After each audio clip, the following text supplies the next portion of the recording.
Mazmur 91. Dalam lindungan Allah.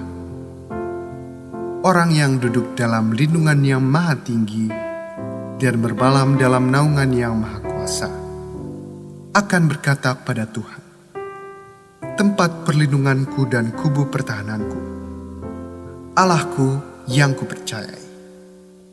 Sungguh, dialah yang akan melepaskan engkau dari jerat penangkap burung, dari penyakit sampar yang busuk.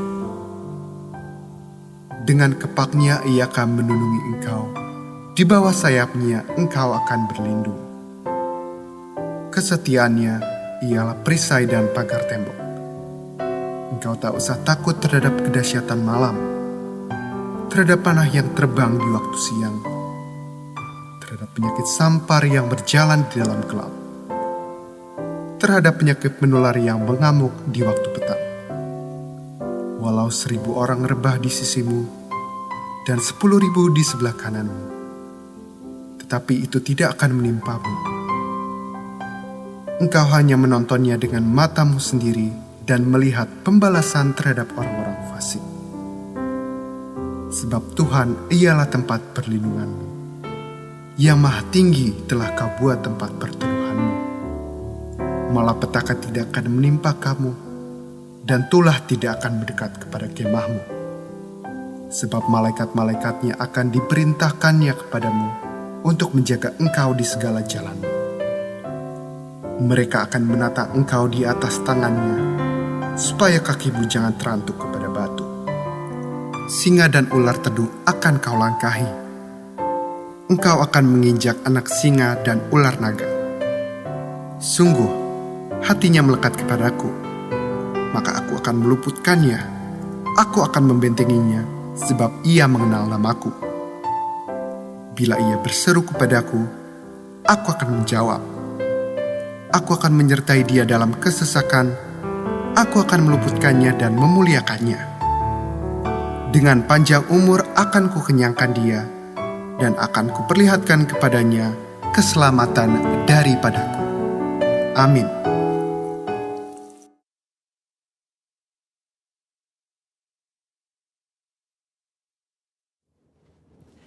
Shalom saudara, saya percaya hari ini kita semua dalam keadaan yang luar biasa baik. Voice of Pentecost kali ini akan membahas tentang warisan rohani. Kita saat ini sedang ada dalam masa yang menggairahkan dengan dibangkitkannya generasi Yeremia, di mana anak-anak muda sedang dipakai Tuhan secara luar biasa. Namun, untuk mereka bisa bergerak sesuai dengan tujuan Tuhan, maka bagian kita sebagai orang tua adalah mempersiapkan warisan bagi mereka. Amsal 13 ayat 22a menyatakan, orang baik meninggalkan warisan bagi anak cucunya. Ayat ini mengajarkan bahwa harus ada warisan yang diberikan bagi anak cucu. Yang dimaksud tentu bukan warisan harta kekayaan, tetapi warisan nilai-nilai kehidupan yang membentuk dan mengajar anak-anak untuk hidup benar di hadapan Tuhan. Kenapa kita sebagai orang tua harus meninggalkan warisan rohani? Warisan menjadi penting karena kita sedang memberikan dasar berpijak yang kuat untuk mereka meneruskan apa yang sudah dibangun sebelumnya, sehingga mereka tidak perlu memulai dari nol. Justru dengan warisan yang kita berikan kepada mereka akan membuat generasi Yeremia akan bergerak lebih cepat, membangun lebih banyak dengan dampak yang jauh lebih besar. Warisan rohani yang seharusnya didapat oleh seorang anak adalah yang pertama, keteladanan. Dalam hal ini, keteladanan dalam beribadah dan melayani Tuhan. Mari kita lihat kehidupan Samuel. Sejak kecil Samuel sudah berada dalam lingkungan bait Allah dan terbiasa mengenakan jubah dan baju efod dari kain lenan yang dibuatkan ibunya. 1 Samuel 2 ayat 19 mencatat, setiap tahun secara rutin ibunya memberikan jubah imam kepada anaknya. Ini adalah gambaran kesetiaan dan kesungguhan dari seorang ibu yang menginginkan anaknya tumbuh menjadi seorang pelayan Tuhan. Hasilnya adalah Tuhan justru memilih Samuel menjadi imam dibandingkan dengan kedua anak imam Eli sendiri yang hidup dalam dosa. 1 Samuel 2 ayat 26 mencatat bahwa Samuel yang muda itu semakin besar dan semakin disukai, baik di hadapan Tuhan maupun di hadapan manusia. Samuel mendapat pijakan untuk langkah awalnya sebagai seorang imam melalui kesetiaan ibunya.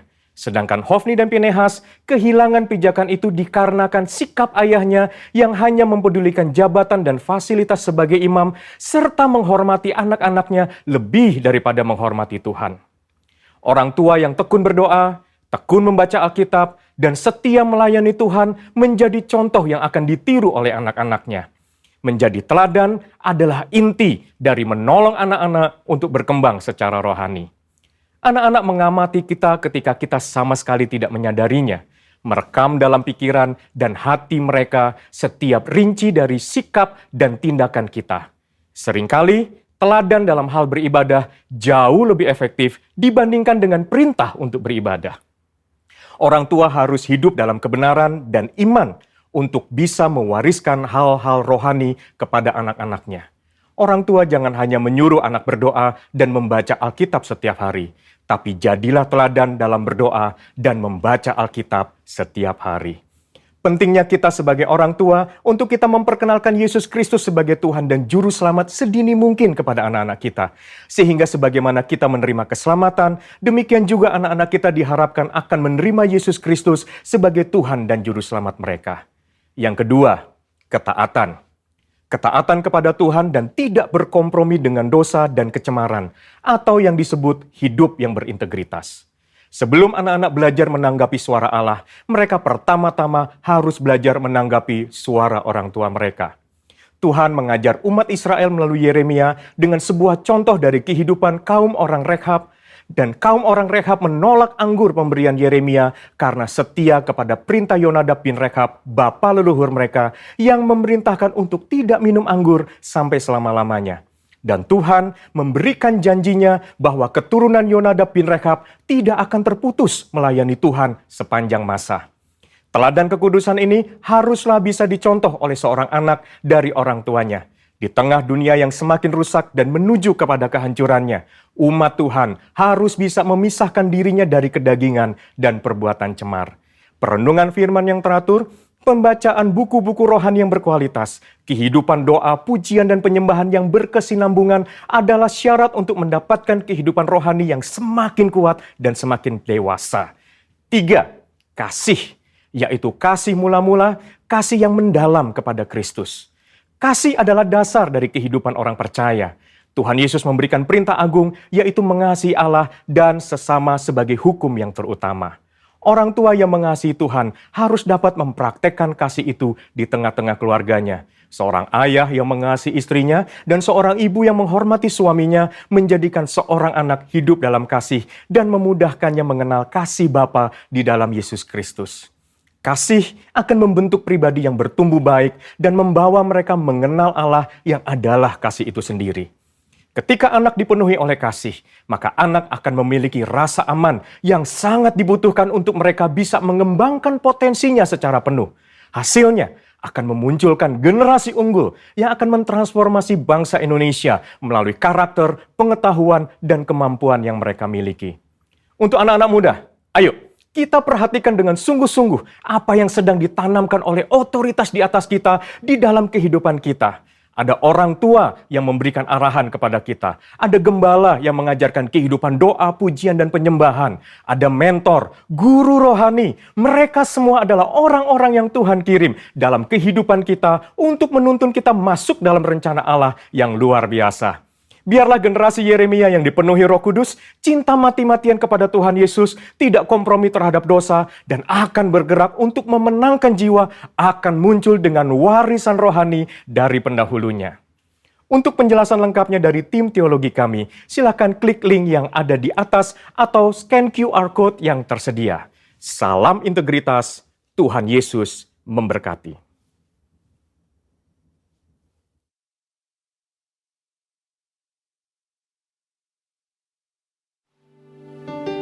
Baik Bapak Ibu Saudara, mari kita bersama-sama kita akan memperkatakan apa yang dimaksud dengan Pentakosta ketiga. Pentakosta ketiga adalah pencurahan Roh Kudus yang dahsyat di zaman ini, melebihi yang terjadi di Azusa Street.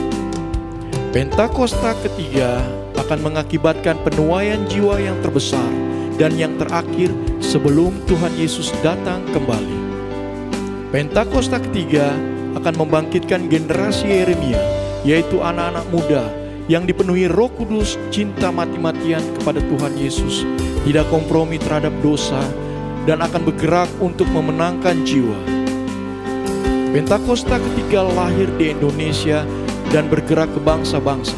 Gerakan ini dari timur ke barat dan akan kembali ke Yerusalem. Pentakosta ketiga akan memberikan kuasa untuk menyelesaikan amanat agung, dan setelah itu Tuhan Yesus datang kembali. Shalom Bapak Ibu Saudara yang terkasih, sesaat lagi Anda akan bergabung bersama kami dalam ibadah raya GBI Jalan Gatot Subroto, Jemaat Induk Senayan. Mari siapkan hati dan pikiran kita untuk menyembah dalam roh dan kebenaran. Selamat beribadah. Haleluya. Shalom Bapak Ibu Saudara yang terkasih dalam Tuhan Yesus. Saudara yang di rumah semuanya katakan shalom. Shalom. Haleluya. Saya percaya kalau hari ini kembali kita boleh datang untuk menghadap Tuhan, beribadah, memuji, menyembah Tuhan. Itu semua karena anugerah Tuhan. Amin saudara.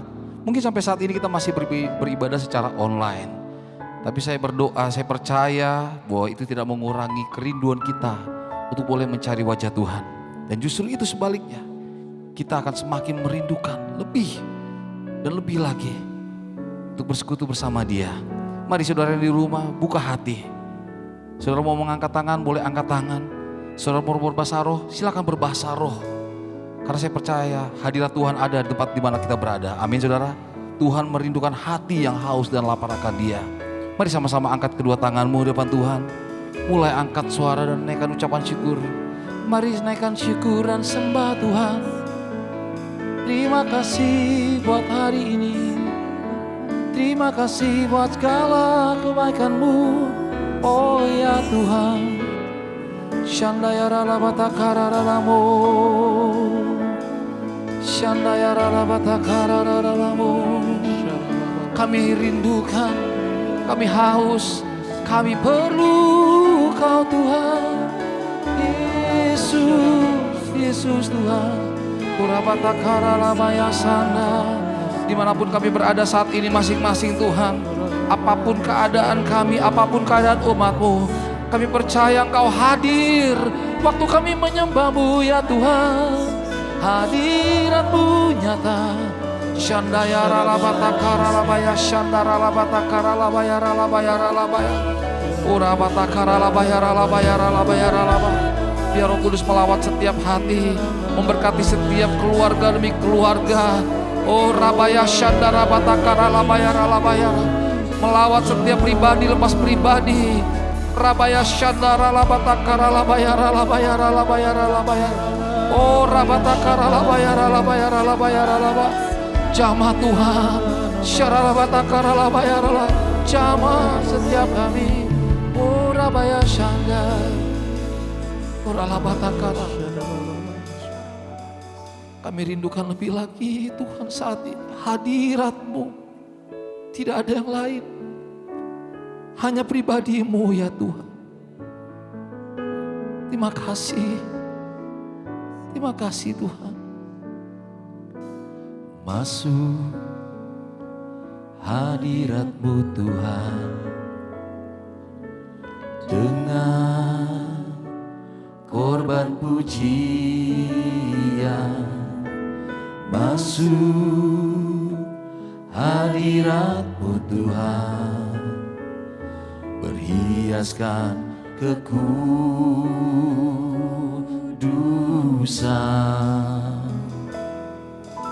di hadapan hadirat-Mu Tuhan.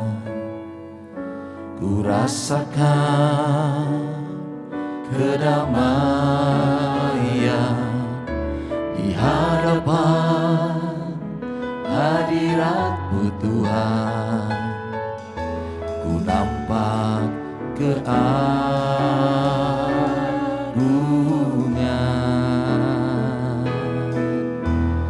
Yesus. Ku sembah Kau, sujud di hadapan-Mu. Keinginan dalam hidupku hanya untuk menyembah-Mu. Panggil nama Yesus, Yesus. ku sembah Kau, sujud di hadapan-Mu. Keinginan dalam hidupku hanya untuk menyembah-Mu. Bawa kami umat-Mu lebih lagi masuk hadirat-Mu Tuhan, dengan korban pujian. Masuk hadirat-Mu Tuhan, berhiasan kekudusan di hadapan-Mu Tuhan, di hadapan hadirat-Mu Tuhan. Rasakan kedamaian di hadapan hadirat-Mu Tuhan. Ku nampak keagungan. Panggil nama Yesus, Yesus, ku sembah Kau, sujud di hadapan-Mu. Keinginan dalam hidupku hanya untuk panggil nama Yesus, Yesus, ku sembah Kau, sujud di hadapan-Mu. Keinginan dalam hidupku hanya untuk menyembah. Biar singer saja bersama saudara di rumah katakan Yesus, Yesus. Sambil mengangkat tanganmu di depan Tuhan, saudara. Sujud di hadapan-Mu. Keinginan dalam hidupku hanya untuk menyembah. Mari terus kita menyembah Tuhan. Orabaya Shandara Labatakara Labaya Shandara Labatakara Labaya Shandara Labatakara Labaya Labaya Labaya. Orabatakara Labaya Labaya Labaya. Tuhan lihat setiap tangan-tangan yang terangkat. Tuhan lihat setiap hati yang haus, yang rindu, yang lapar akan Engkau. Kami menyembah-Mu, kami menyembah-Mu, kami menyembah-Mu. Labaya Shandara Labatakara Labaya Shandara Labaya Labaya Labaya. Engkau yang memuaskan setiap hati yang haus dan lapar akan Kau Tuhan. Engkau yang menjamah setiap hati yang terluka, menyembuhkan yang menderita ya Tuhan. Syara Labatakara Labaya Labaya Labaya Labaya Labaya Labaya. Mari bersama-sama angkat kedua tangan, katakan Yesus ku sembah Kau, Yesus ku sembah Kau, sujud di hadapan-Mu. Keinginan dalam hidupku hanya untuk menyembah. Keinginan dalam hidupku, keinginan dalam hidupku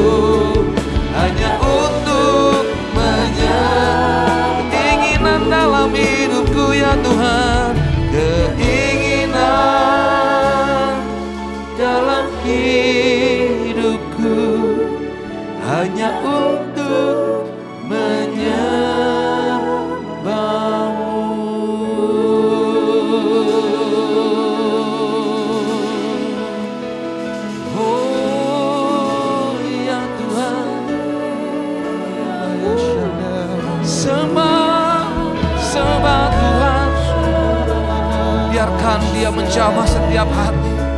Izinkan Tuhan melawat setiap pribadi, setiap hati. Oh Rabaya Sande, hanya Yesus yang sanggup menjamah kami. Hanya Yesus yang sanggup mengubah, pulihkan kami. Oh sanggup menyembahmu, Roh-Mu bekerja Tuhan.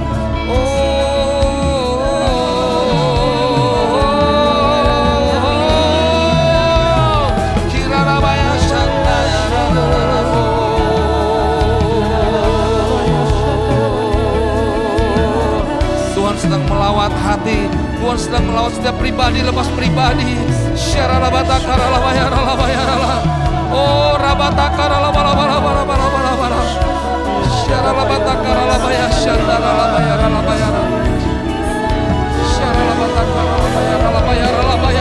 terus Tuhan, nyatakan kuasa-Mu lebih lagi, nyatakan hadirat-Mu lebih lagi.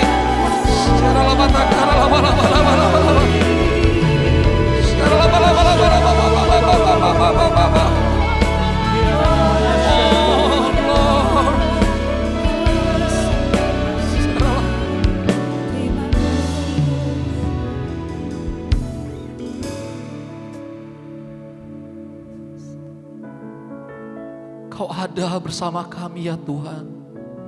Hadirat-Mu ada bersama kami. Buka kedua tangan. Yesus,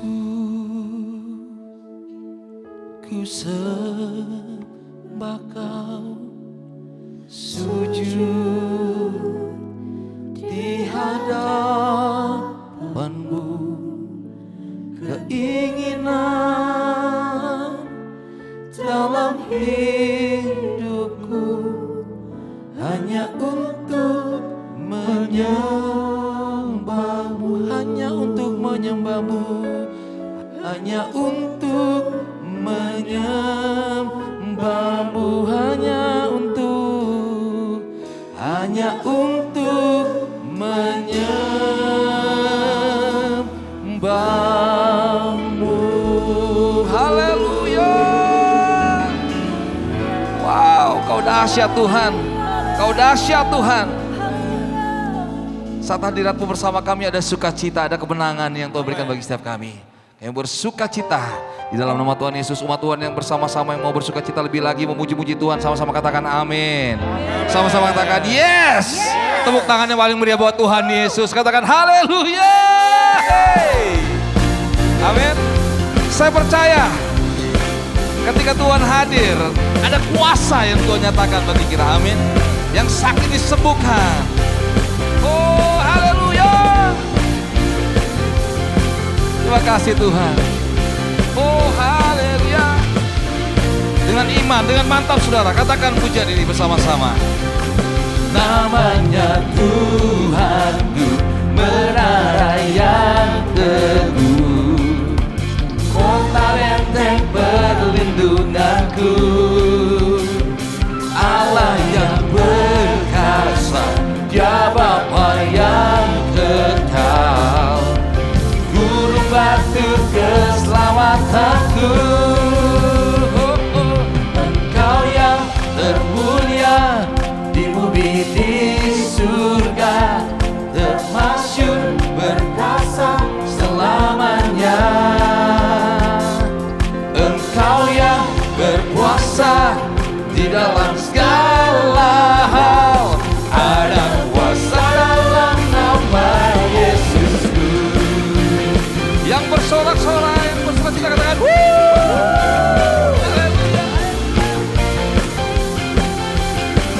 Mari sama-sama katakan, namanya Tuhanku, menara yang teguh, kota benteng perlindunganku,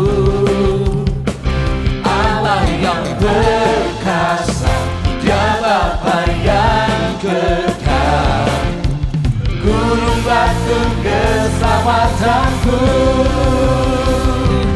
Engkau yang termulia di bumi di surga,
tunduk pada nama itu, Yesus Tuhan segala Tuhan. Oh, nama di atas segala nama.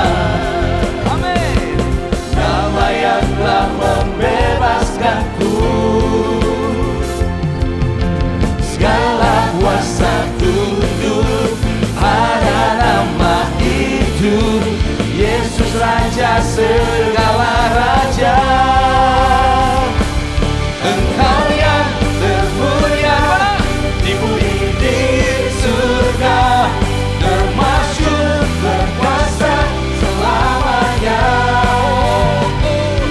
Engkau yang berkuasa di dalam segala hal, ada kuasa dalam nama Yesusku. Engkau yang termulia di bumi di surga, termasyhur berkuasa selamanya. Engkau yang berkuasa di dalam segala hal, ada kuasa dalam nama Yesusku. Katakan dengan iman, ada kuasa dalam nama Yesusku. Kalau ada orang kiri kananmu, katakan dengan iman, ada kuasa dalam nama Yesusku. Hey, haleluya. Olas ya Tuhan, olas ya. Yeay, sorak-sorak bagi Tuhan Yesus, katakan haleluya. Ayo sama-sama muji Tuhan lebih lagi.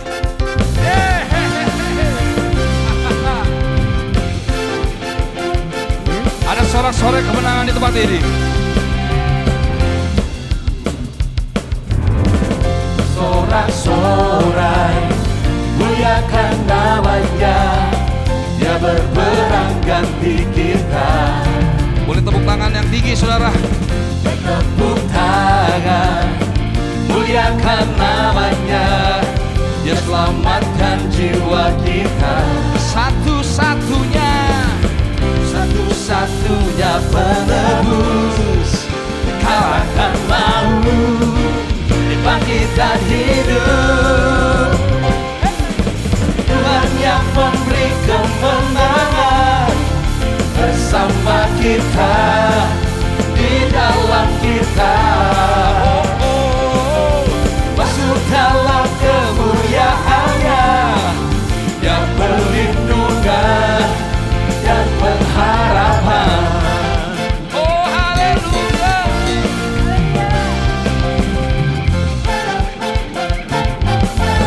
Mari dengan suara paling nyaring, sama-sama bersorak-sorai, muliakan namanya, Dia berperang ganti kita. Bertepuk tanganlah, bertepuk tangan, muliakan namanya, Dia selamatkan jiwa kita. Sebab Dia satu-satunya, amin.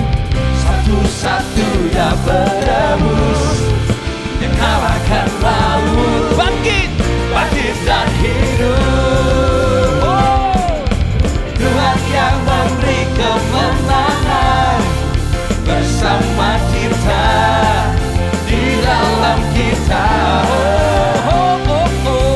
Masuk dalam kemuliaannya, Dia perlindungan dan pengharapan. Tuhan yang memberi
tempat perlindungan.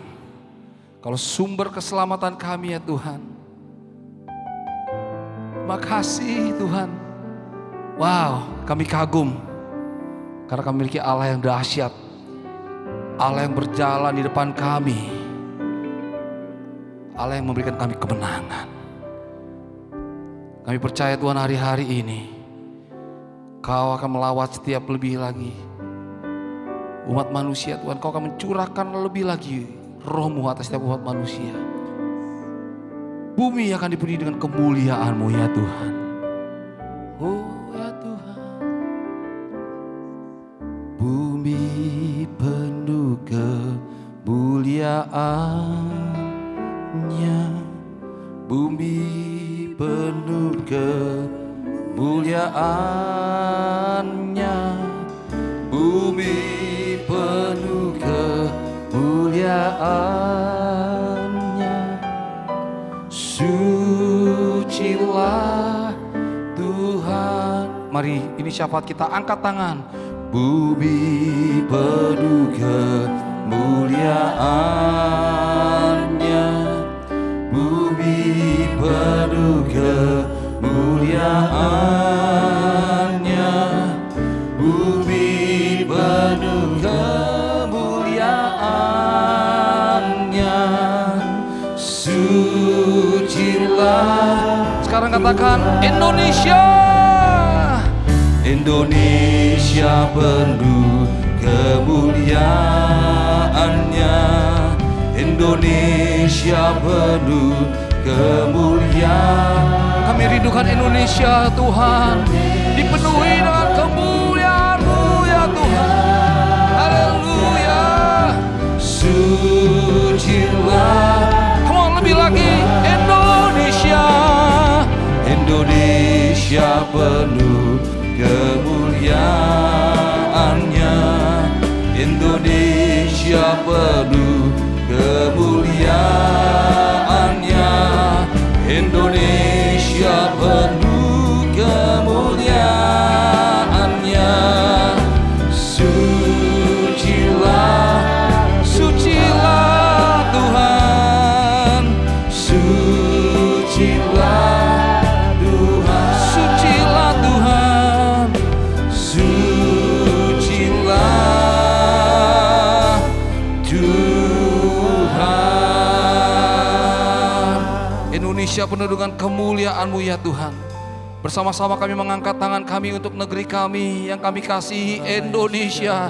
Oh rarabatakara-labatakara-labaya. Tuhan, kami tahu Engkau mengasihi negeri ini, Engkau mengasihi bangsa ini. Apapun yang terjadi hari-hari ini atas bangsa kami berdoa biarlah kemuliaan Tuhan nyatakan lebih lagi.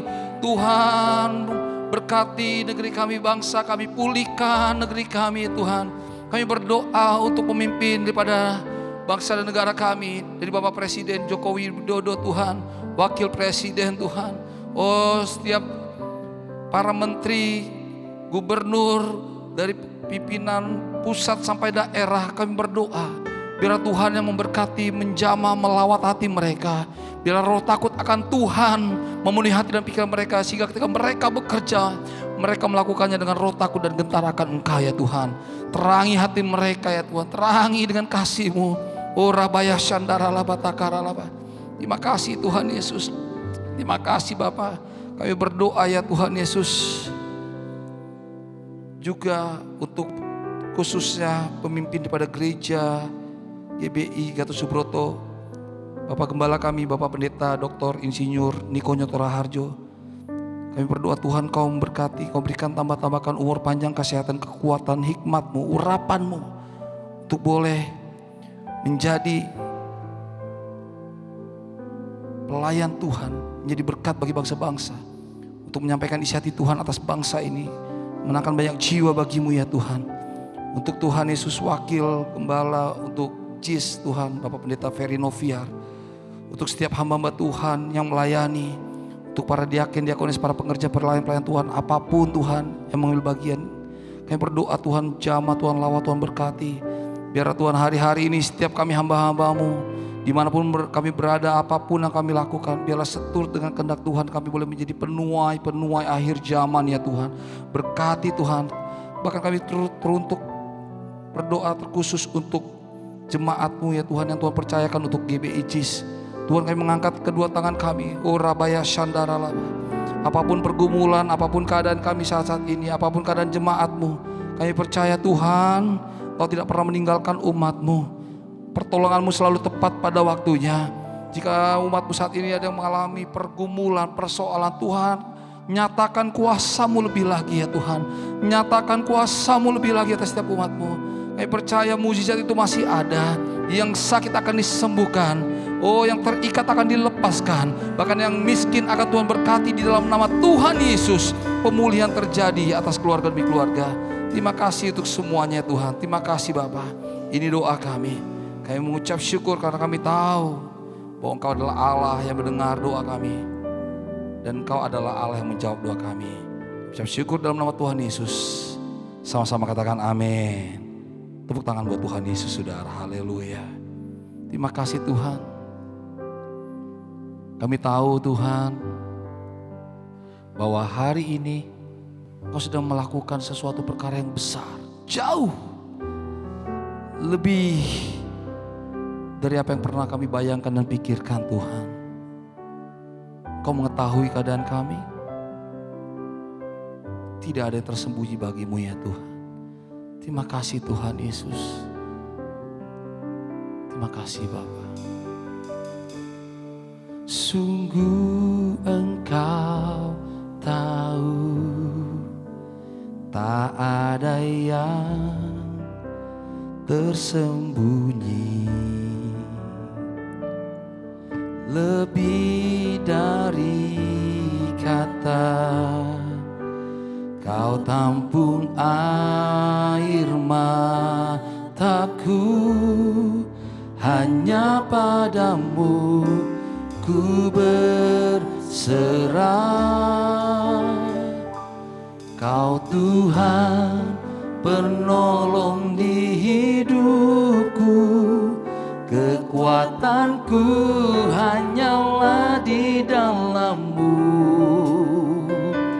Kau setia memulihkanku.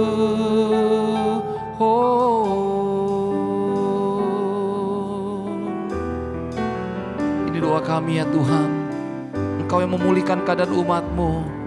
Engkau yang menjamah setiap kami. Mari saudara-saudara, kita sama-sama angkat pujian ini dari awal. Katakan, sungguh Engkau tahu, tak ada yang tersembunyi. Lebih dari kata, Kau tampung air mataku. Hanya padamu ku berserah. Kau Tuhan penolong di hidupku. Kekuatanku hanyalah di dalam-Mu. Kau setia memulihkanku. Hidupku memuliakan nama-Mu.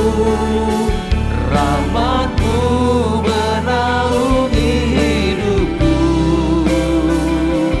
Kau setia sampai akhir hidupku.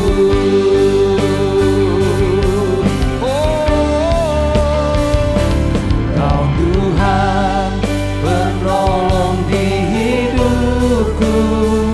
Kekuatanku hanyalah di dalam-Mu.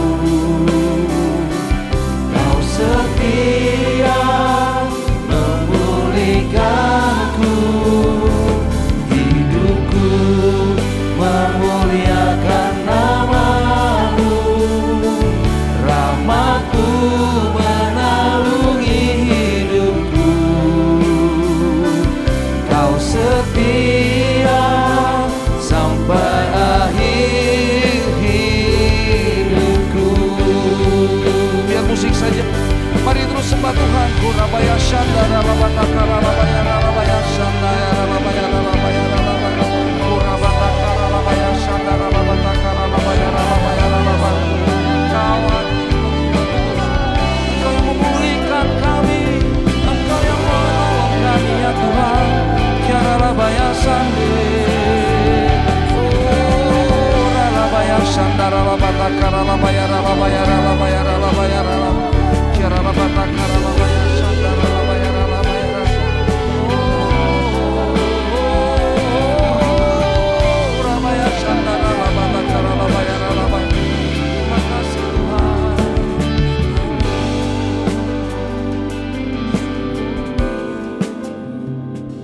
Kau Tuhan penolong di hidupku, kekuatanku hanyalah di dalam-Mu.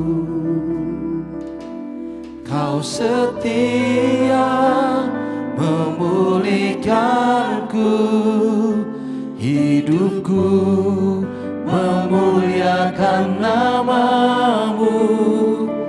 Rahmat-Mu menaungi hidupku. Kau setia sampai akhir hidupku.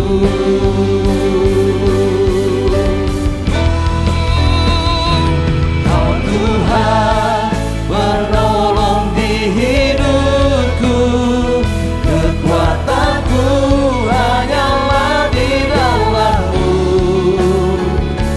Kau setia memulihkanku, hidupku memuliakan nama-Mu. Rahmat-Mu menaungi hidupku. Kau setia sampai akhir hidupku. Kau setia, Kau setia sampai akhir hidupku. Kau setia, Kau setia sampai akhir hidupku.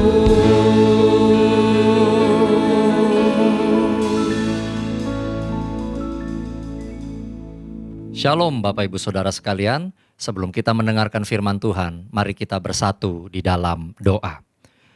Bapa di surga, di dalam nama Tuhan Yesus Kristus, terima kasih Tuhan untuk hari ini.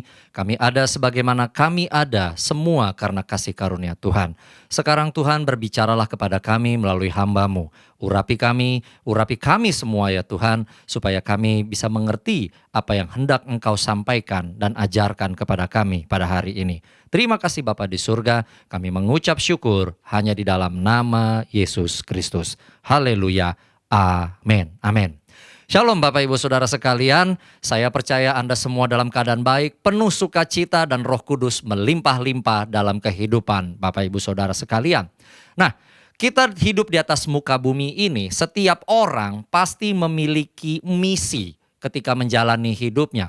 Setiap orang pasti memiliki panggilan, memiliki suatu visi, apa yang akan dia lakukan di dalam hidupnya. Demikian juga dengan Tuhan Yesus, ketika dia datang ke atas muka bumi ini, dia memiliki suatu misi yang penting yang harus dia jalankan, dan misi ini demikian pentingnya, bahkan setelah Tuhan Yesus naik ke surga, misi ini tidak berhenti.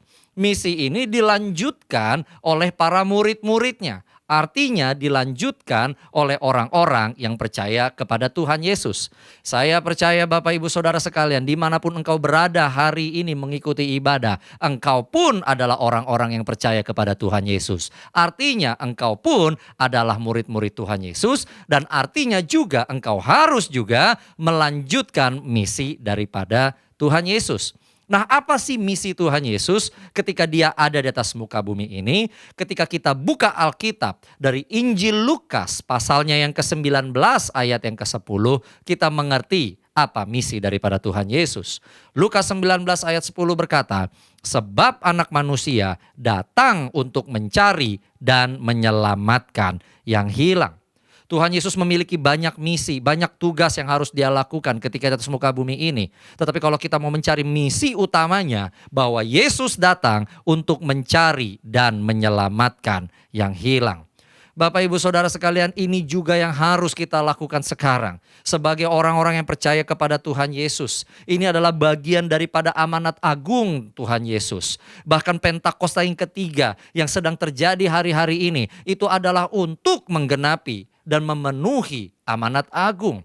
Kita harus mencari dan menyelamatkan yang hilang. Yang menjadi persoalan Bapak Ibu Saudara, seringkali kita berpikir mengenai mencari dan menyelamatkan yang hilang, artinya kita hanya mencari orang-orang yang belum mengenal Tuhan Yesus. Atau kita memberitakan Injil kepada orang yang belum pernah mendengarnya. Atau kita hanya memanggil dan mencari orang-orang yang belum sungguh-sungguh di dalam Tuhan Yesus. Bapak Ibu Saudara sekalian, pengertian tersebut tidaklah salah. Betul kita harus memberitakan Injil. Betul kita harus mengajak orang-orang yang mengaku sebagai pengikut Kristus tetapi belum sungguh-sungguh mengikuti apa yang Yesus ajarkan. Itu semua benar. Tetapi Bapak Ibu Saudara sekalian, pengertiannya tidak hanya di situ. Pengertiannya tidak hanya di situ.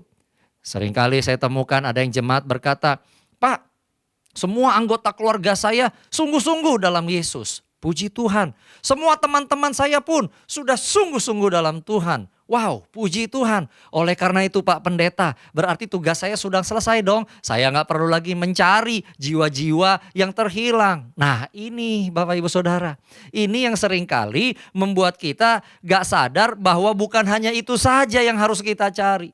Bukan tipe jiwa-jiwa seperti itu saja yang kita cari. Tetapi ternyata ada suatu kategori lain yang nanti Tuhan Yesus akan jelaskan dalam khotbah pada hari ini. Ada yang namanya jiwa-jiwa yang terhilang. Bukan hanya yang gak percaya, ada tipe-tipe yang namanya jiwa yang terhilang. Mari kita buka dulu satu ayat lagi dari Lukas 5. Lukas 5 ayat 31 sampai 32. Lukas 5 ayat 31 sampai 32. Lalu jawab Yesus kepada mereka, katanya, "Bukan orang yang sehat yang memerlukan tabib, tetapi orang sakit. Aku datang bukan untuk memanggil orang benar, tetapi orang berdosa, supaya mereka bertobat." Perhatikan ayat 31 dan 32 ini. Di ayat 32 jelas Yesus berkata, "Aku datang bukan untuk memanggil orang benar tapi orang berdosa supaya mereka bertobat." Orang berdosa artinya apa? Yang hilang. Di sini kita mengerti. Tetapi sangat menarik kemudian kalau kita baca ayat 31, Yesus menggunakan suatu pengandaian. Yesus menggunakan suatu perumpamaan yang menyamakan bahwa orang sehatlah yang membutuhkan tabib, yang membutuhkan dokter. Ya, maaf, bukan orang sehat yang memerlukan tabib, bukan orang sehat yang memerlukan tabib atau dokter, tapi orang sakit. Orang sakit memerlukan tabib, orang sakit membutuhkan dokter. Sangat menarik Tuhan menggunakan perumpamaan ini untuk menyamakan dengan misi Dia datang ke atas muka bumi ini.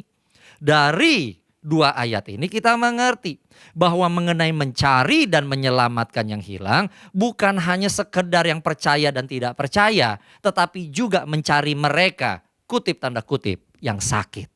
Yang sakit. Dan hari ini kita mengerti bahwa mengenai perihal sakit di atas muka bumi ini bukan hanya berbicara mengenai sakit secara tubuh, tapi juga bisa sakit secara psikis, sakit secara mental, dan juga sakit secara pandangan hidup.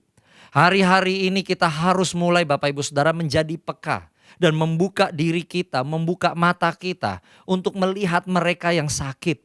Mereka yang terhilang karena mungkin mereka menghadapi sesuatu dalam kehidupan mereka. Atau mereka memiliki pandangan yang salah di dalam kehidupan mereka.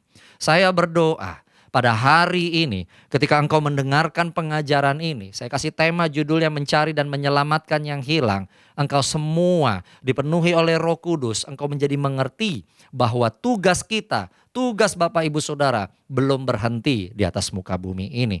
Hari ini kita akan belajar ada 4 tipe orang yang terhilang yang harus kita raih.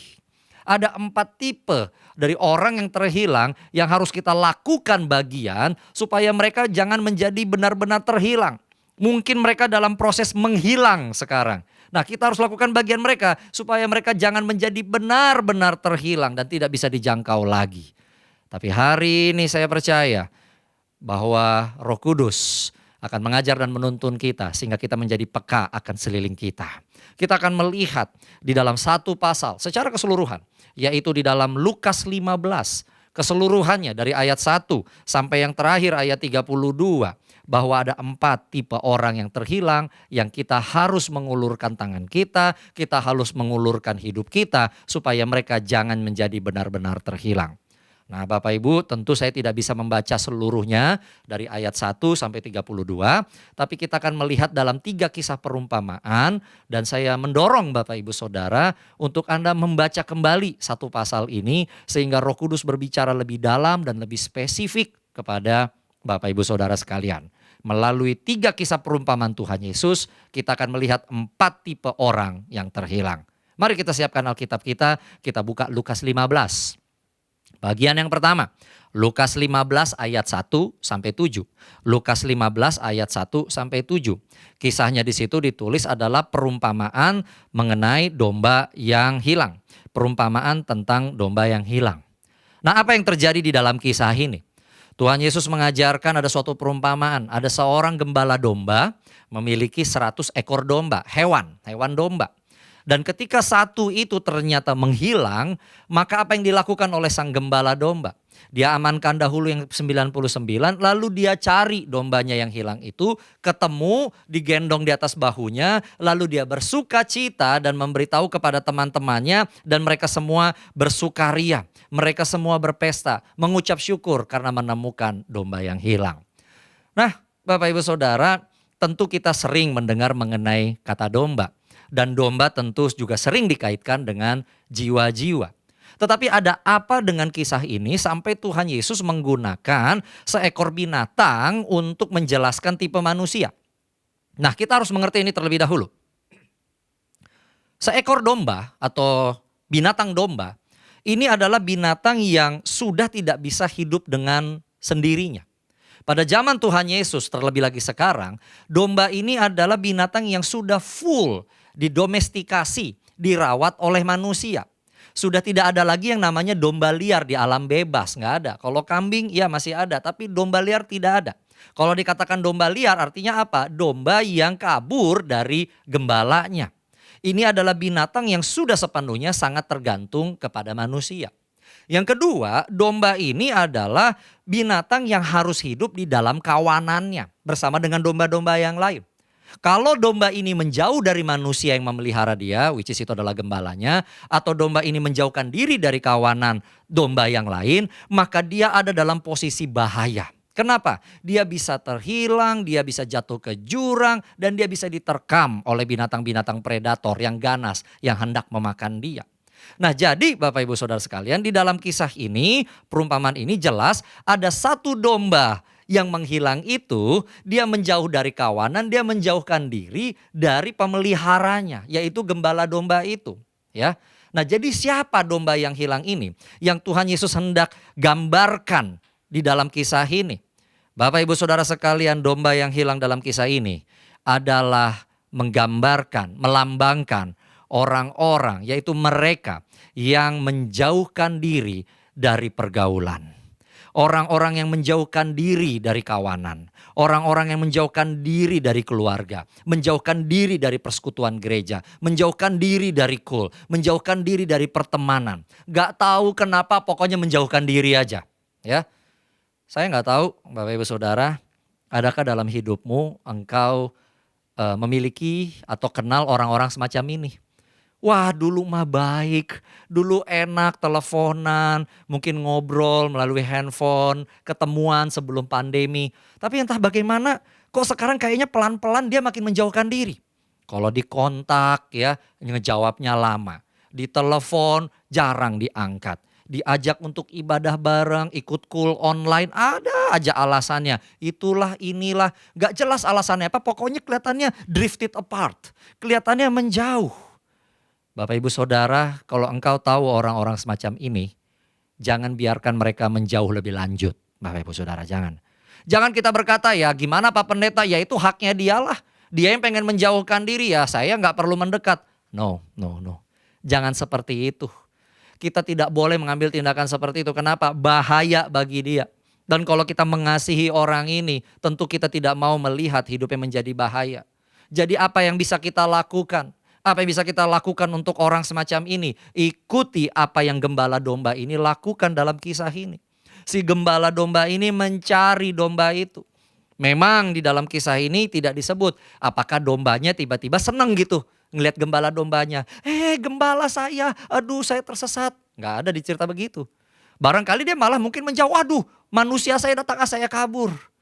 Tapi satu hal yang pasti, si gembala domba itu menemukan domba yang hilang ini, digendong dan dibawa di atas bahunya. Satu hal yang bisa kita lakukan kepada orang-orang yang semacam ini, yang menjauhkan diri kepada mereka. Katakan sama mereka, jangan menjauhkan diri ya. Saya ada di sini, coba ngomong sama saya. Kalau dia masih gak mau ngomong, mungkin dia menutup diri.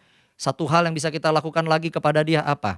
Pastikan mereka mengetahui bahwa kita ada dalam kehidupan mereka, kita siap untuk membantu, kita siap untuk menggendong mereka, kita siap untuk berikan bahu ini kepada mereka kapanpun mereka membutuhkan. Katakan kepada orang-orang semacam ini, please, if anything happens, come to me. Apabila ada sesuatu yang kau butuhkan terjadi, datang kepadaku. You are not a burden, you are my brother and you are my sister. Engkau bukanlah beban bagiku, engkau adalah saudaraku laki-laki dan engkau adalah saudaraku perempuan. Bapak Ibu Saudara, kita tidak bisa memaksa semua orang untuk langsung membuka diri begitu aja. Tapi satu hal yang bisa kita pastikan, kita memberitahu kepada dia, kita meyakinkan dia, kapanpun mereka membutuhkan bantuan, kita tersedia bagi mereka. Kalau mereka membutuhkan bahu kita untuk menangis, kita berikan bahu ini dua-duanya. Kalau mereka membutuhkan tangan kita untuk dipegang, kita berikan seluruh kekuatan tangan kita, bahkan untuk menggendong dia. Jangan biarkan orang-orang yang menjauhkan diri dari pergaulan, dari persekutuan, dari keluarga, semakin menghilang, semakin menghilang. Yang setuju katakan amin. Yang kedua, Bapak Ibu Saudara, mari kita lihat di ayat 8 dan 10, perumpamaan kedua dari Tuhan Yesus. Perumpamaan kedua dari Tuhan Yesus ini disebut di sana adalah perumpamaan tentang dirham yang hilang. Nah, apakah itu dirham? Dirham adalah sebuah uang dalam bentuk koin. Dalam Alkitab bahasa Inggris lebih gampang diterjemahkan, itu coins ya, jadi uang logam. Nah, di dalam kisah ini ada seorang perempuan yang memiliki 10 dirham dan dia kehilangan 1 dirham itu. Lalu apa yang terjadi? Waduh, ini kan koin ya, berarti mata uangnya ya kecil gitu ya. Kalau koin tuh nilai nominalnya kan kecil. Waduh, saya bisa membayangkan ibu ini punya 10 dirham, 1 dicari-cari sekali. Artinya mungkin dia memang sangat membutuhkan uang itu, mungkin dia miskin sampai dicari.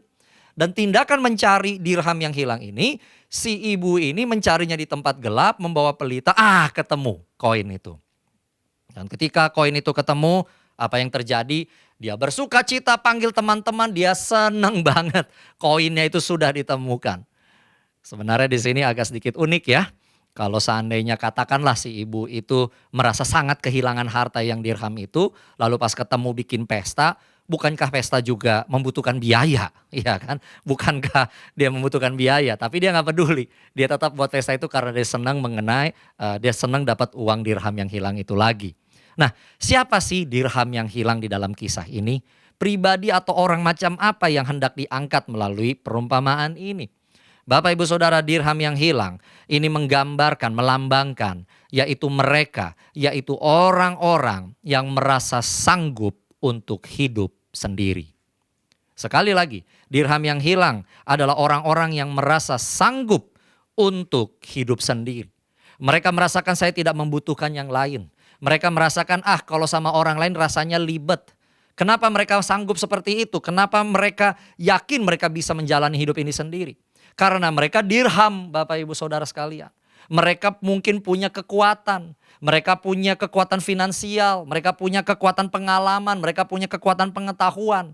Mereka hebat, diberikan berkat, karunia, dan semua hal yang luar biasa oleh Tuhan.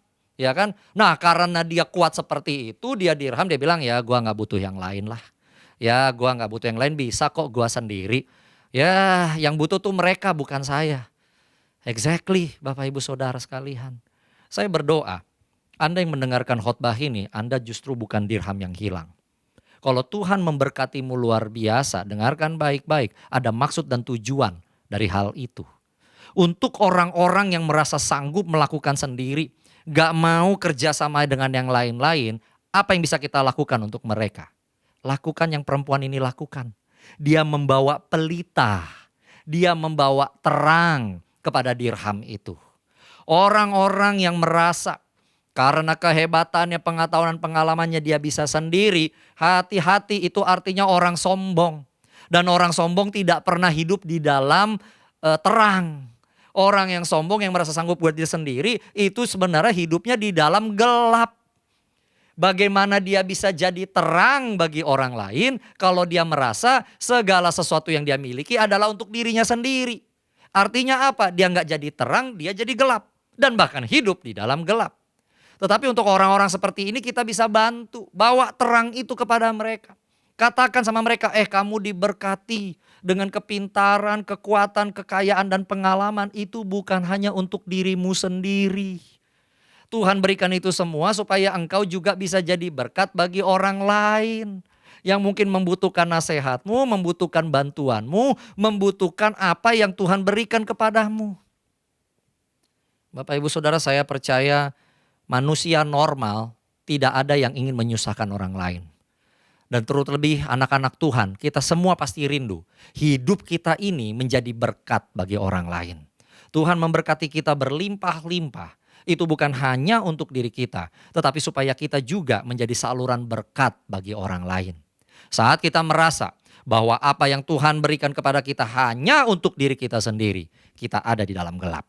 Saat kita merasa bahwa saya tidak butuh orang lain, hati-hati, pandangan semacam itu artinya kita ada di dalam gelap. Tetapi Allah memanggil kita supaya kita menjadi terang bagi banyak orang. Kalau kita ini adalah dirham, ingat baik-baik, seharusnya kita juga menjadi berkat bagi banyak orang. Engkau yang diberkati Tuhan luar biasa, teruskan berkat Tuhan itu kepada orang lain. Sebab jika engkau tidak lakukan itu, maka engkau pun bisa menjadi dirham yang hilang. Yang mengerti, katakan amin. Haleluya.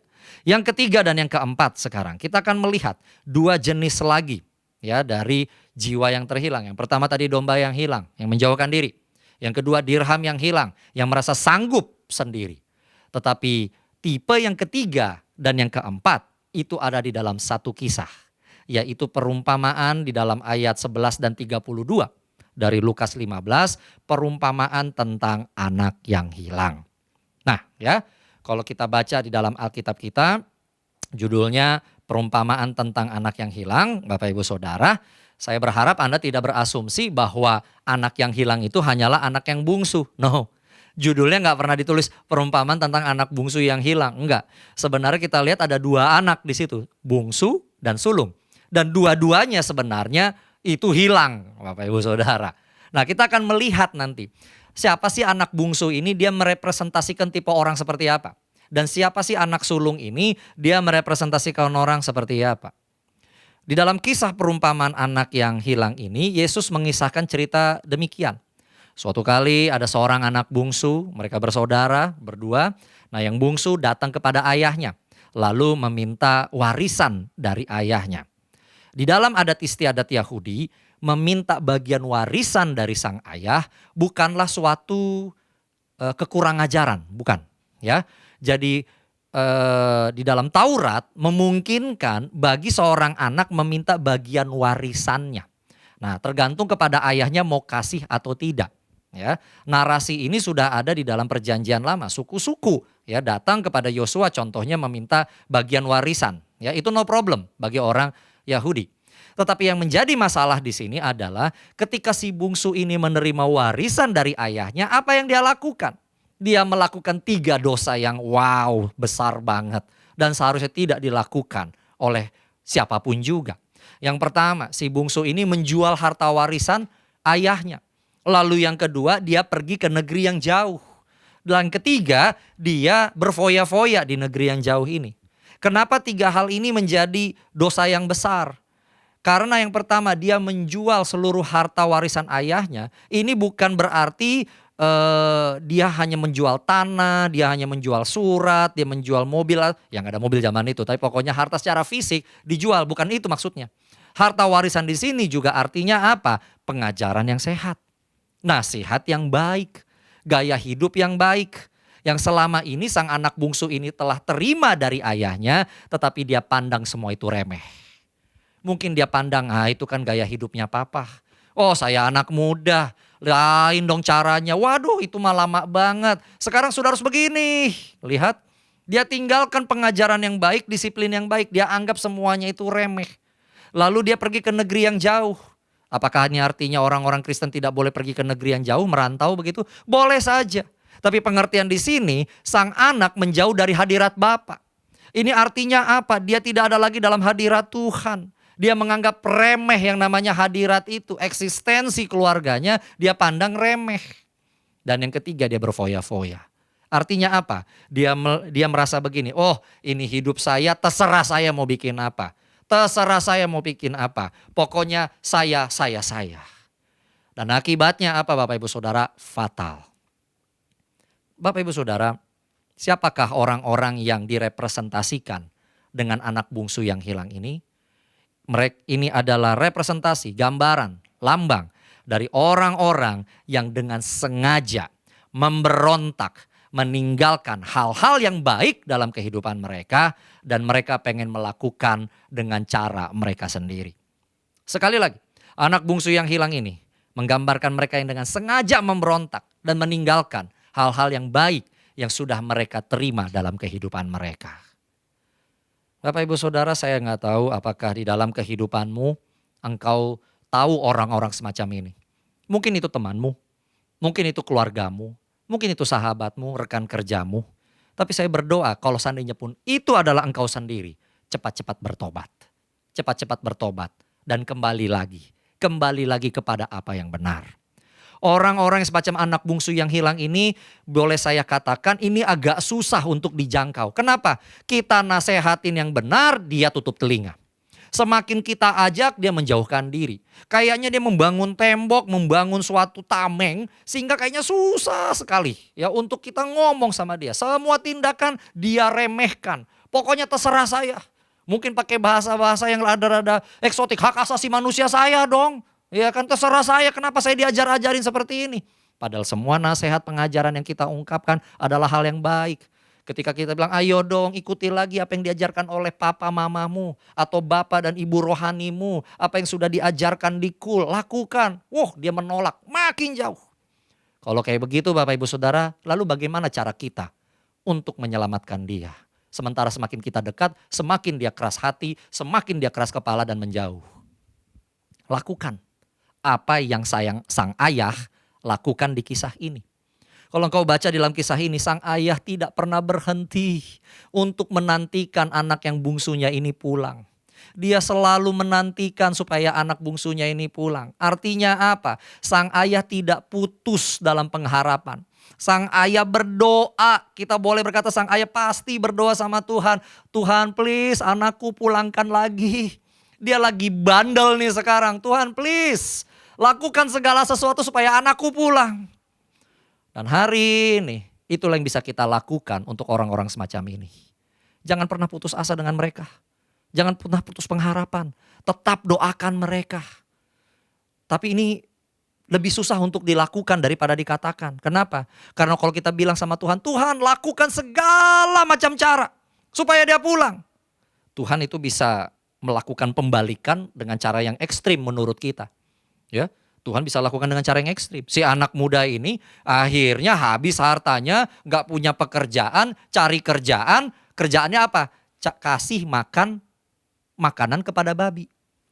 Pekerjaannya bukan makan babi Bapak Ibu Saudara. Bukan makan samcan gitu, lapcong. Enggak. Ya, dia kasih makanan ke babi. Babinya dimakan sama orang lain. Buset, lihat. Tapi itu cara Tuhan. Dibikin pembalikan yang ekstrim. Nah seringkali kita ini gak tega untuk berdoa begitu. Tapi kalau engkau mengasihi dia, kadang-kadang kita perlu berdoa, Tuhan lakukan segala macam cara supaya dia balik lagi. Dan percaya sama Tuhan, ketika Tuhan lakukan sesuatu yang kelihatannya ekstrim, itu bukan untuk membinasakan dia. Tetapi supaya dia bertobat dan kembali lagi. Karena Tuhan tidak menghendaki sebenarnya pembinasaan. Tuhan menghendaki pertobatan, balik lagi. Wow, jadi siapapun kau hari ini, kalau ada orang semacam ini dalam hidupmu, jangan pernah putus asa. Jangan bilang ya terserah Tuhan lah, aduh saya udah mau berhenti berdoa. Jangan. Tetap berdoa, jangan putus asa. Bahwa semua doa-doamu itu tidak akan pernah sia-sia. Haleluya. Dan lihat apa yang terjadi. Melalui peristiwa ini, sang anak bungsu itu akhirnya dia sadar. Dia mulai mikir, apa yang kulakukan? Dulu di rumah ayahku gak kayak begini. Kalau saja aku ikuti semua ajaran dia. Kalau aku lakukan apa nasihat dia.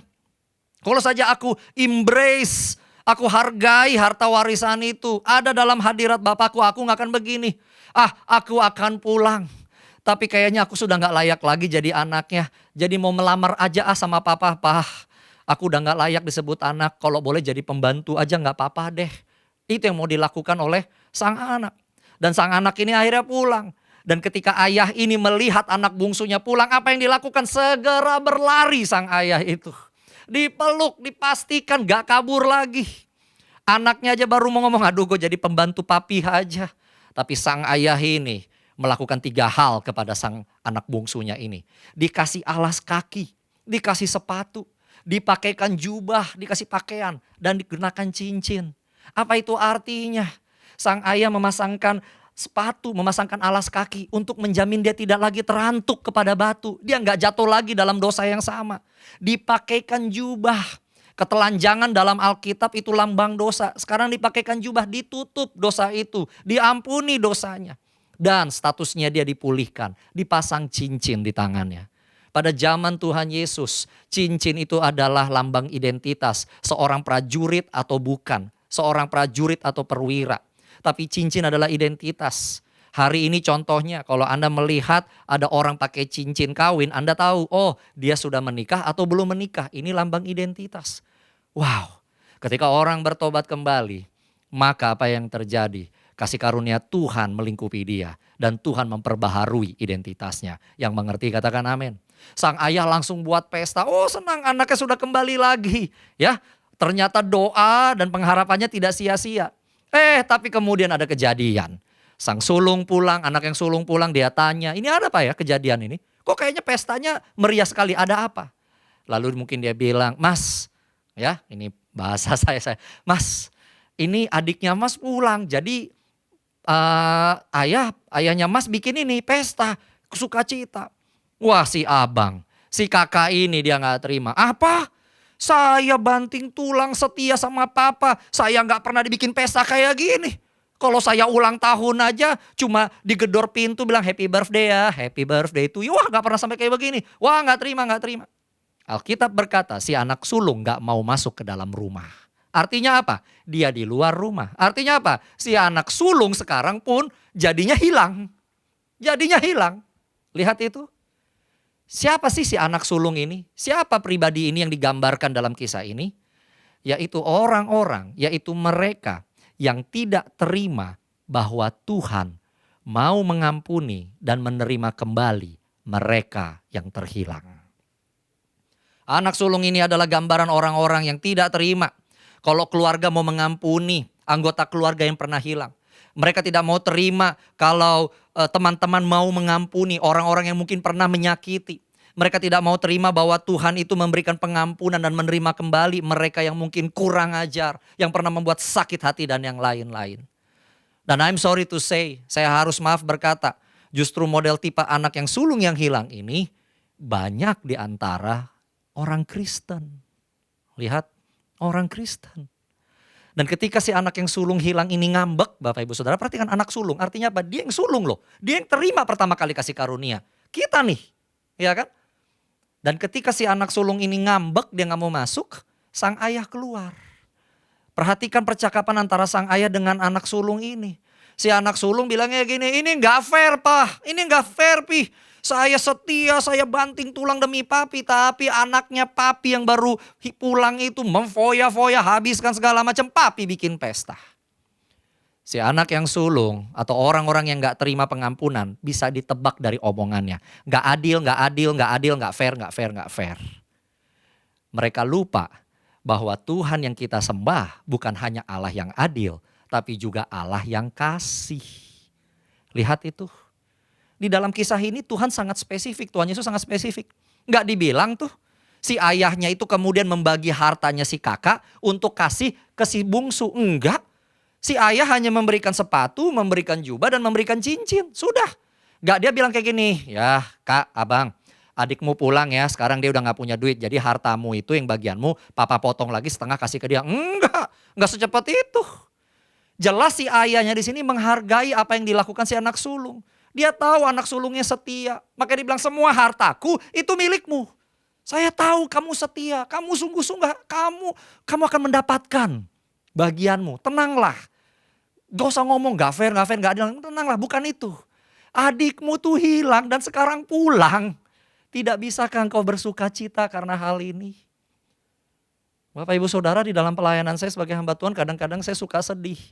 Banyak orang gitu ya, beberapa saya temukan dalam pengalaman pelayanan saya berdoa supaya suaminya pulang, berdoa supaya anaknya pulang, berdoa supaya istrinya pulang. Tetapi ketika hal itu terjadi, akhirnya si suami pulang, si istri pulang, si anak pulang, ternyata yang berdoa nggak siap untuk menerima kembali. Padahal sudah bertahun-tahun, Tuhan bawa pulang suamiku. Setelah sekian tahun suaminya nongol, ntar dulu, nggak semudah itu. Tidur dulu, bermalam dulu tuh depan pagar. Ya kan, sudah dilakukan segala macam cara, tetap aja nggak ada pengampunan. Pak Pendeta, Anda tidak mengetahui betapa sakitnya sekarang. Loh tadi berdoa supaya pulang, pas pulang ternyata nggak siap memberikan pengampunan. Ya kan, saya berdoa supaya anak saya pulang, Pak Pendeta. Anaknya pulang, waduh, ditampar-tamparin anaknya semua segala macam. Akhirnya anak bilang, ini kayaknya saya memang gak diampuni deh, udah deh ngilang lagi aja. Lihat Bapak Ibu Saudara, jangan seperti itu.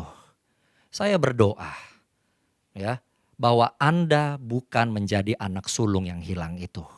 Justru Anda bersukacita ketika doamu dijawab. Anda bersukacita ketika yang hilang itu muncul kembali. Hari-hari ini Tuhan sedang mencurahkan Pentakosta ketiga untuk menggenapi amanat agung Tuhan Yesus. Misi kita hari ini adalah melanjutkan misi Tuhan Yesus untuk mencari dan menyelamatkan yang hilang. Dan ketika hal itu terjadi Bapak Ibu Saudara, baiklah kita semua bersukacita. Saya tutup dengan membacakan ayat yang terakhir dari Lukas 15, yaitu ayat yang ke-32. Dan biarlah perkataan ini juga menjadi kekuatan, menjadi sukacita, mengingatkan kita apa yang menjadi misi dan bagian kita di dalam menggenapi amanat agung ini. Lukas 15 ayat 32 berkata, kita patut bersukacita dan bergembira karena adikmu telah mati. Perhatikan ini, telah mati dan menjadi hidup kembali. Ia telah hilang dan didapat kembali. Lihat, semua orang sudah berpikir gak mungkin deh dapat domba yang hilang, dirham yang hilang, bungsu yang hilang. Kayaknya gak mungkin, udah mati. Tetapi ternyata terjadi sesuatu yang luar biasa. Bertobat dan kembali dan ditemukan. Tidak bisakah kita bersukacita akan hal ini? Bapak Ibu Saudara, yuk ingat. Ini menjadi juga misi kita. Yesus datang ke dunia untuk mencari dan menyelamatkan yang hilang. Dan sekarang tugas itu diteruskan kepada kita semua. Saya berdoa. Saya percaya waktu saya sedang berkhotbah ini, Roh Kudus juga sedang berbicara kepada engkau semua. Mengingatkan nama-nama, mengingatkan orang-orang yang ternyata adalah domba yang hilang, dirham yang hilang, bungsu yang hilang, sulung yang hilang. Buka matamu dan buka hatimu untuk menjangkau mereka, untuk mengulurkan tanganmu dan mengulurkan hatimu untuk menarik mereka kembali. Dan ada bersama-sama di dalam jalannya Tuhan. Yang mengerti dan yang setuju katakan amin, amin. Mari kita satu di dalam doa. Terima kasih Bapa di surga, terima kasih Tuhan Yesus, terima kasih Roh Kudus. Terima kasih Tuhan hari ini Engkau mengajar kami. Untuk kami melanjutkan misimu ya Tuhan. Bukan hanya untuk memberitakan Injil kepada mereka yang belum percaya atau yang belum sungguh-sungguh dalam Engkau. Tapi juga supaya kami menjadi peka. Ada domba yang hilang, ada dirham yang hilang, ada anak-anak yang hilang ya Tuhan. Dan kami tahu Tuhan untuk setiap peristiwa dan orang-orang semacam ini yang ada di dalam kehidupan kami. Engkau sedang percayakan kepada kami untuk kami memberikan hidup kami, tangan kami, keberadaan hidup kami ini ya Tuhan. Untuk menjangkau mereka dan membuat mereka tidak menjadi terhilang. Terima kasih Bapa di surga. Hamba-Mu terbatas Tuhan di dalam kata-kata. Tapi hamba-Mu mau berdoa, Engkau yang luar biasa itu, berbicaralah lebih dalam dan lebih spesifik kepada anak-anak-Mu ya Tuhan. Sehingga mereka tahu apa yang harus mereka kerjakan ketika mereka menghadapi, ketika mereka mencari jiwa-jiwa yang terhilang ini. Berikan kata-kata yang tepat, approach dan pendekatan yang tepat. Sehingga jiwa-jiwa yang terhilang ini didapatkan kembali. Jiwa-jiwa yang mati ini hidup kembali. Dan anak-anak-Mu bangkit Tuhan sebagai pelaku amanat agung-Mu. Terima kasih Bapa di surga. Segala hormat, pujian, ucapan syukur kami naikkan kepadamu. Hanya di dalam nama Yesus Kristus. Haleluya. Dan semua kita katakan amin. Amin. Shalom. Tuhan Yesus memberkati. Wow, Tuhan kita dahsyat. Amin saudara. Mari kita akhiri ibadah kita saat ini. Boleh angkat tangan sama-sama. Sebab Kau besar, perbuatanmu ajaib, tiada seperti Engkau, tiada seperti Engkau. Sebab Kau besar, perbuatanmu ajaib, tiada seperti Engkau, tiada seperti Engkau.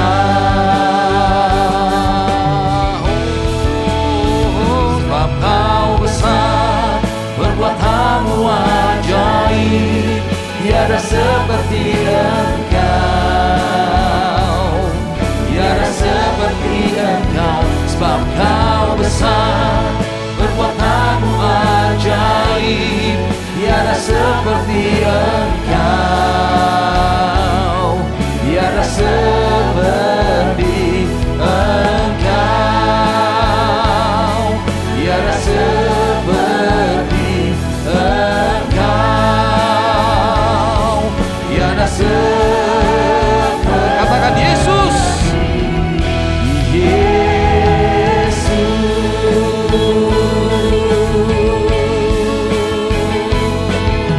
haleluya, Kau dahsyat Tuhan, haleluya, haleluya. Mari saudara-saudara dimanapun kita berada, angkat tanganmu dan buka hatimu di hadapan Tuhan. Dan inilah tangan-tangan yang terangkat ke hadapanmu ya Bapa. Biarlah Engkau yang memberkatinya sendiri. Karena kami percaya setiap pemberian yang baik dan setiap anugerah yang sempurna datangnya dari atas. Diberikan oleh Bapa kita Tuhan Yesus Kristus. Oleh karena itu terimalah dengan iman dan percaya berkat yang daripada Allah Bapa sendiri. Segala berkat, kasih karunia, damai sejahtera dan sukacita yang berlimpah-limpah dari Allah Bapa. Terlebih-lebih anugerah keselamatan di dalam anak yang tunggal, disertai dengan penghiburan dan penyertaan yang manis oleh Roh Kudus, menyertai kita semua mulai saat ini, sampai Tuhan menjemput kita di awan-awan, bahkan sampai kekal selama-lamanya. Mari kita yang percaya dan diberkati Tuhan, sama-sama kita katakan, amin. Selamat hari Minggu, Tuhan Yesus memberkati.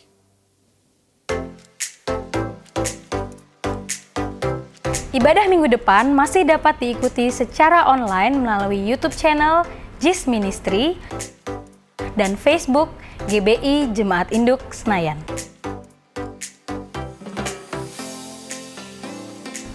Kegiatan KUL dapat diikuti secara online dan diatur oleh masing-masing gembala KUL. Begitu juga dengan kegiatan tengah minggu diatur oleh masing-masing komunitas. Bagi saudara yang membutuhkan pelayanan doa dan pelayanan ibadah penghiburan, Anda dapat menghubungi call center pelayanan jemaat di nomor 08 17 17 888 100. Persembahan umum dan persepuluhan dapat diberikan secara elektronik dengan melakukan scan QR Code sebagai berikut.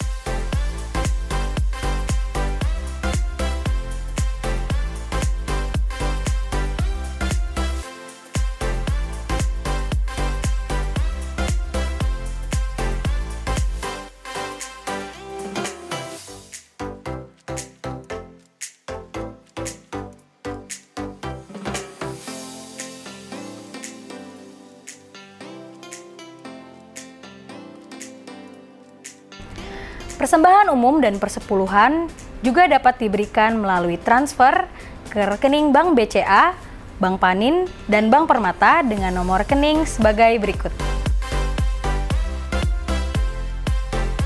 Khusus untuk persembahan diakonia dapat diberikan melalui transfer ke rekening Bank Permata dengan nomor rekening sebagai berikut.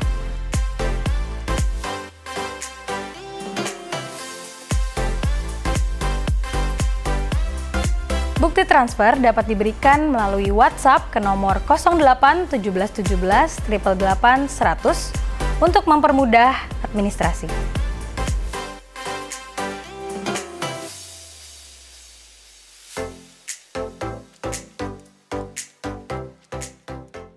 Bapak Ibu Saudara, terima kasih Anda telah mengikuti ibadah raya GBI Jalan Gatot Subroto, Jemaat Induk Senayan. Biar ibadah kali ini dapat menjadi berkat bagi kita semua. Stay safe, sampai jumpa di ibadah berikutnya. Tuhan Yesus memberkati.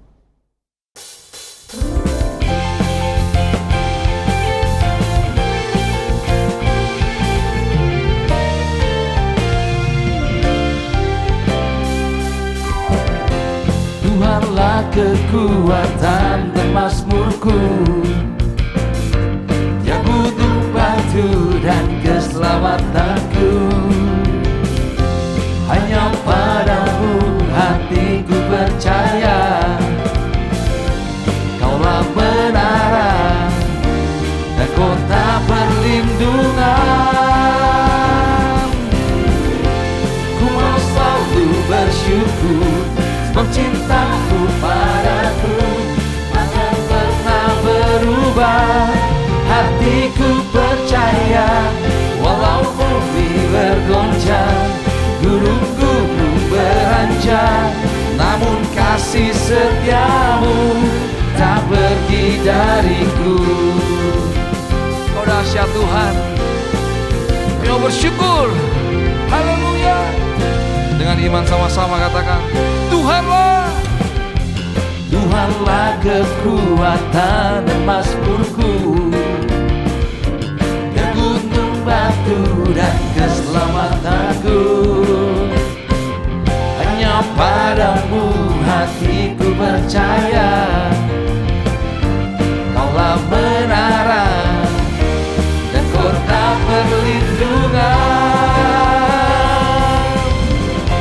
Ku mau selalu bersyukur sebab cintamu padaku takkan pernah berubah. Hatiku percaya walau bumi bergoncang, gunung-gunung beranjak, namun kasih setiamu tak pergi dariku. Kasih setiamu tak pergi dariku. Kasih setiamu tak pergi dariku.